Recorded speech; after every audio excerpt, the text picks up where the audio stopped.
Hustle Studios.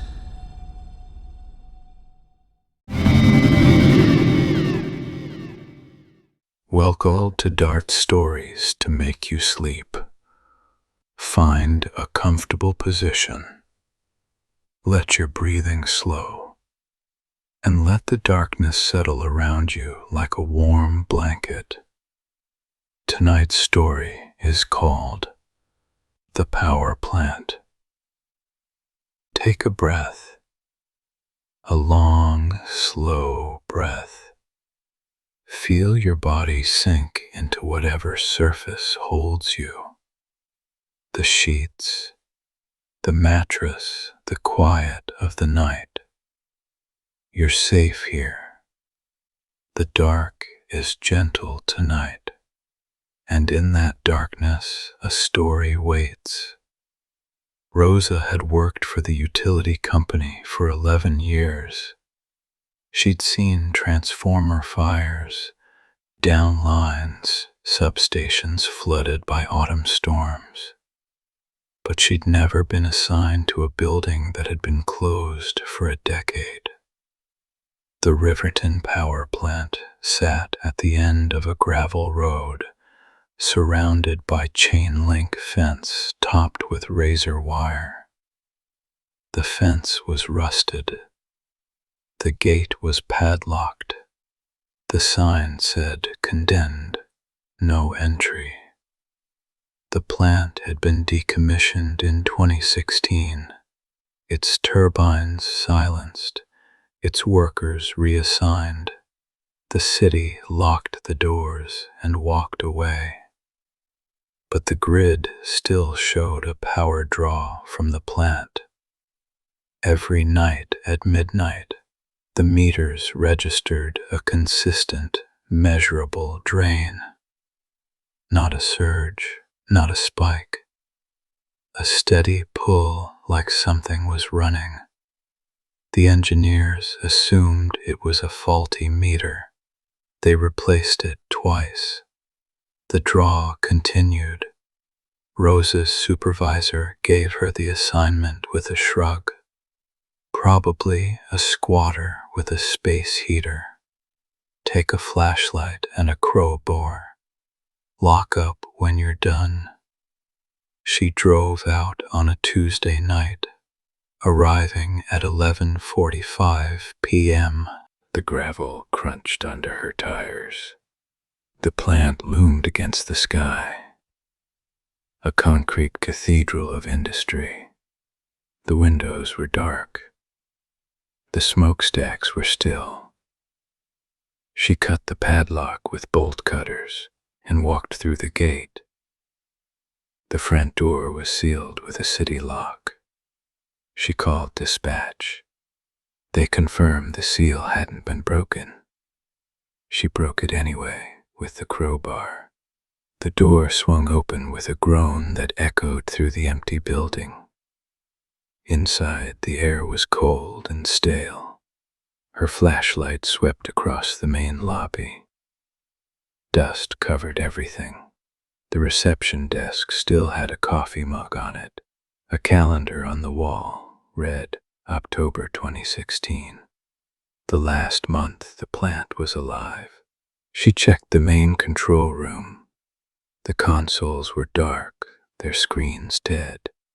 Dust lay thick on every surface, but on the secondary panel, the meters were active, needles jumping, dials spinning. Something was pulling power from the grid, right now, right here in this dead building. She traced the power lines. They ran from the secondary panel through the east corridor, past the locker rooms, past the maintenance bay, to the old generator room. The door was sealed with a city lock, the same type as the front door. She called dispatch again. They said the seal hadn't been broken. She broke it. The generator room was warm, not cold like the rest of the building, warm and humming. The generator was running, not at full capacity, maybe 10%, but it was on. It was producing power. The vibration was low and steady, like a heartbeat.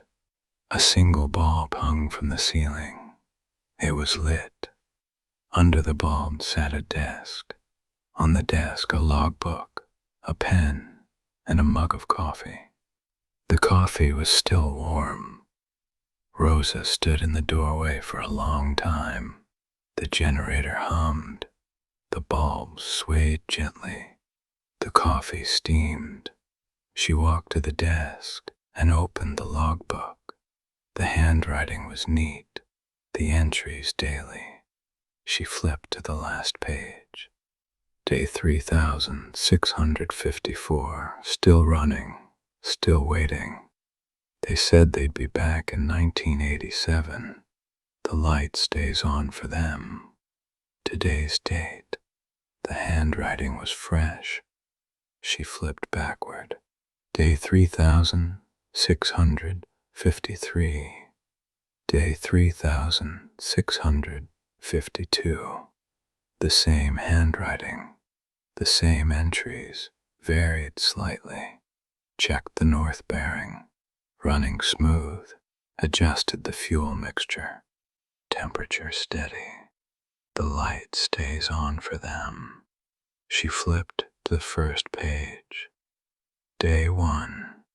The city says they're decommissioning us, but the switch is still on. I can't leave it off. The people in the dark need the light. The signature at the bottom read, Harold Marsh, Chief Engineer. Rosa knew the name. She'd seen it in the company records. Harold Marsh had been the chief engineer at Riverton. He'd worked there from 1972 until the plant closed in 2016. Except Harold Marsh had died in 1986. Heart attack at his desk during a night shift. The company had named a conference room after him. She looked at the logbook. 10 years of entries. Every day. Written in the same handwriting as the first page. Written by a man who had been dead for 40 years. The generator hummed. The coffee cooled. The bulbs swayed. Rosa closed the logbook. She looked around the room. There was a coat hanging on a hook by the door, a work coat, heavy, with the company logo. It was warm to the touch, as if someone had just taken it off. She left the room. She walked back through the east corridor, past the locker rooms, past the maintenance bay. She passed the control room. The meters on the secondary panel had stopped jumping. The needles were steady. The power draw was 0. She stepped outside. The night air was cold. She locked the door behind her, or tried to. The lock was broken. She used a zip tie for her toolkit to secure it. She walked to her car. She sat in the driver's seat and stared at the building. A light came on in the generator room window. It glowed warm and yellow against the concrete. Then it flickered once, twice, and held steady. Rosa drove back to the office. She filed her report. In the space for findings, she wrote, "No anomaly found. Facility secure. Recommend no further action required." She signed it and went home. That night, she couldn't sleep. She kept thinking about the coffee, still warm after 10 years. Someone was making coffee in that building. Someone was writing in that logbook. Someone was keeping the light on. The people in the dark need the light. She didn't know who the people in the dark were. She didn't want to know. But she understood, in the quiet part of her mind that doesn't speak, that Harold Marsh had never left his post. He'd died at his desk and kept working, because the lights had to stay on, because the people in the dark needed them. The next morning, Rosa checked the grid. The power draw from Riverton was back. Midnight. Steady. Consistent. She closed the file and never looked at it again. But sometimes, late at night, when the city was quiet and the grid was humming, she thought about a warm room and a cup of coffee and a man who refused to go home. And she wondered if the light was still on. It was. It always was. The darkness is soft, tonight. Let it hold you. There's nothing in the shadows that needs your attention. The lights are on, the coffee is warm, and someone is watching over you. Sleep well.